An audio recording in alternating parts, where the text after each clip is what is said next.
2 मार्च 2026 हिमशिका और उसका भाई हार्दिक अपनी मां नीलिमा के पास गांव से मुरादाबाद होली मनाने आए थे। वो यहाँ 4 दिन की वेकेशन पर आए थे और उसके बाद 4 दिन बाद उन्होंने वापस गुड़गांव जाना था। मगर 4 दिन बाद अचानक से बुद्धि विहार के हाउस नंबर 378 में चीखों की आवाज आनी शुरू हो गई। आसपास पड़ोसियों में से 2 औरतें जल्द से इनके घर के पास गईं। वहां पर जो उन्होंने मंजर देखा वो बहुत ज्यादा खौफनाक था। एक तरफ हिमशिका बिल्कुल बेजान हालत में और खून से लथपथ पड़ी थी, वहीं पर उसकी मां जख्मी हालत में दर्द से तड़फ रही थीं। ये सारी हालत देखने के बाद उन्होंने जल्द से जल्द पुलिस को कॉल की और हिमशिका और उसकी मां नीलिमा को फौरन हॉस्पिटल लेकर जाया गया। हिमशिका तो जाने से पहले ही दम तोड़ चुकी थी, मगर खुशकिस्मती से उसकी मां नीलिमा जिंदा बच गई। मगर एक मां के लिए इससे बड़ा दुख क्या होगा जब उसकी औलाद ही इस दुनिया से चले गई। जब डॉक्टर्स ने हिमशिका का पोस्टमार्टम किया तो पता लगा कि किसी ने हिमशिका पर तकरीबन 40 बार किचन नाइफ से हमला किया है और जिस्म का कोई भी ऐसा हिस्सा नहीं छोड़ा था जहां चाकू से वार ना किया हो। आखिर ऐसा कौन इंसान था जिससे हिमशिका की ऐसी दुश्मनी थी? उस दरिंदे ने एक भी जिस्म का हिस्सा नहीं छोड़ा। आखिर ऐसा कौन था जिसने इतनी हैवानियत दिखाई? हिमशिका का पूरा नाम हिमशिका सिंह था और हिमशिका के भाई का नाम हार्दिक सिंह।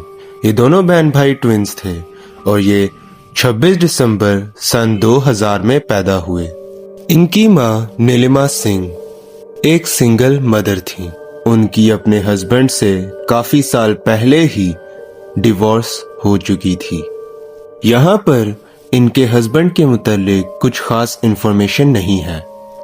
नीलिमा सिंह ने डिवोर्स के बाद अपने दोनों बच्चों के साथ मुरादाबाद के एक घर के अंदर रेंट पर रहने लगी। बहुत ज्यादा मुश्किलों के बावजूद भी उन्होंने अपने बच्चों की परवरिश में किसी भी चीज की कमी नहीं छोड़ी। उन्होंने बचपन ही से अच्छी एजुकेशन देने की कोशिश की। हार्दिक ने 12th तक अपनी एजुकेशन कंप्लीट की, वहीं पर हिमशिका ने ग्रेजुएशन तक अपनी पढ़ाई की।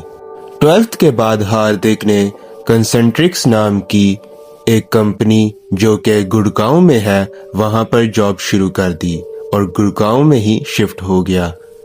और यहीं पर हिमशिका ने भी अपनी ग्रेजुएशन कंप्लीट करने के बाद गुड़गांव के अंदर टेली परफॉर्मेंस में काम करना शुरू कर दिया।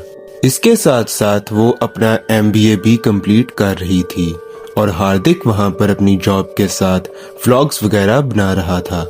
यहाँ पर न्यूज रिपोर्ट्स की माने तो हार्दिक ने अपनी जॉब ऑफिस के टॉक्सिक कल्चर की वजह से छोड़ दी थी और उसको गुस्सा इतना था कि आखिरी दिन जब वो अपना सारा सामान कंपनी में जमा करवाने गया था तो अपना ID कार्ड भी डस्टबिन में फेंक दिया था। ये जो बेल्ट है जो स्लेवरी की याद दिलाती रहती है, इसकी जो सही जगह है इस डस्टबिन में है।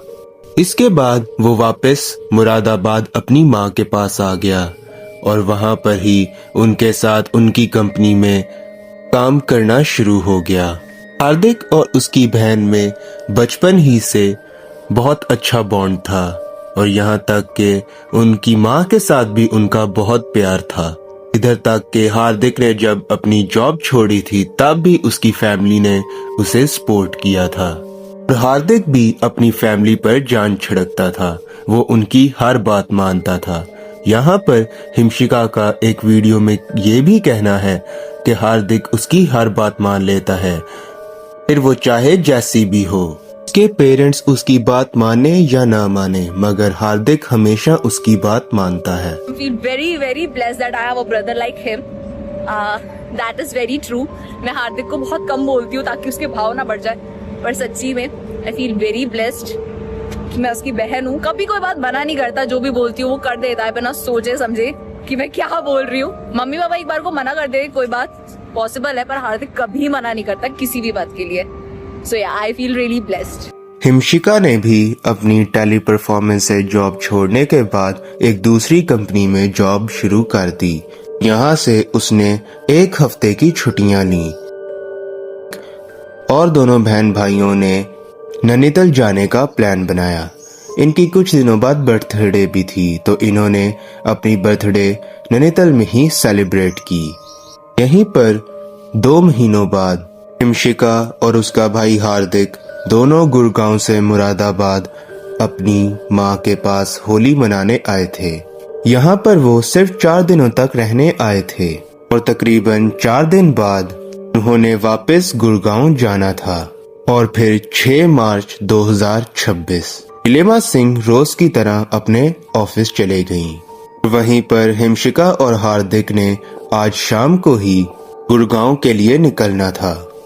इस वक्त हार्दिक और इसकी बहन हिमशिका दोनों घर अकेले थे और अचानक से इन दोनों में किसी चीज को लेकर बहुत ज्यादा आर्ग्यूमेंट शुरू हो गया। ये आर्ग्यूमेंट रोज की तरह की आर्ग्यूमेंट की तरह नहीं थी। आप सोचेंगे कि बहन भाइयों में थोड़ी बहुत तो लड़ाई हो जाती है, मगर जो आज इनमें लड़ाई हो रही थी इससे पहले कभी भी इनमें ऐसी लड़ाई नहीं हुई थी और ये शायद पहली और आखिरी लड़ाई बनने वाली थी। आज हार्दिक जो पहले अपनी बहन की कोई भी बात सुन लेता होता था, आज हिमशिका हार्दिक को जो बातें कह रही थी उससे हार्दिक को इतना बुरा लगा कि उससे अपना गुस्सा कंट्रोल ही नहीं हुआ। इतना ज्यादा गुस्से में था कि उसकी सोचने और समझने की सारी सलाहियत जैसे खत्म हो गई थी। ये दोनों किचन में खड़े थे और हिमशिका हार्दिक से बात कर कर पीछे ही मुड़ी थी कि हार्दिक ने गुस्से में किचन में पड़ी किचन नाइफ को हिमशिका की गर्दन में मार दिया। इससे पहले हिमशिका कुछ समझ पाती कि उसके साथ आखिर क्या हुआ है और क्यों आखिर हार्दिक ने उसे चाकू मार दिया है। इस टाइम पर आकर हार्दिक ऐसे जानवर बन गया था। हिमशिका जैसे तैसे अपने आप को बचाती हुई एक कमरे से दूसरे कमरे में भाग रही थी, मगर हार्दिक ने उसे एक पल भी नहीं बख्शा। हार्दिक ने उसे लगातार 40 बार चाकू से मारा और तब तक मारा जब तक हिमशिका मर नहीं गई। फिर उसके बाद वो थोड़ी देर बाद अपनी गाड़ी में जाकर अपनी माँ के ऑफिस चला गया। वहां पर उसने अपनी माँ से कहा कि आपके लिए एक सरप्राइज है। यहाँ पर उसकी माँ ने उसे ज्यादा सवाल नहीं किए और उसके साथ घर चले गई। वो जैसे ही घर पहुंची तो उन्होंने जो आगे मंजर देखा वो बहुत खौफनाक था।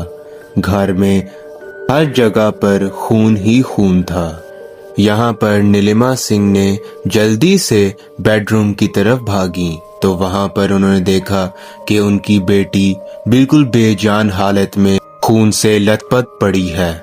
भी नीलिमा कुछ समझ पाती इससे पहले ही हार्दिक ने उन पर भी 6 बार किचन नाइफ से अटैक कर दिया।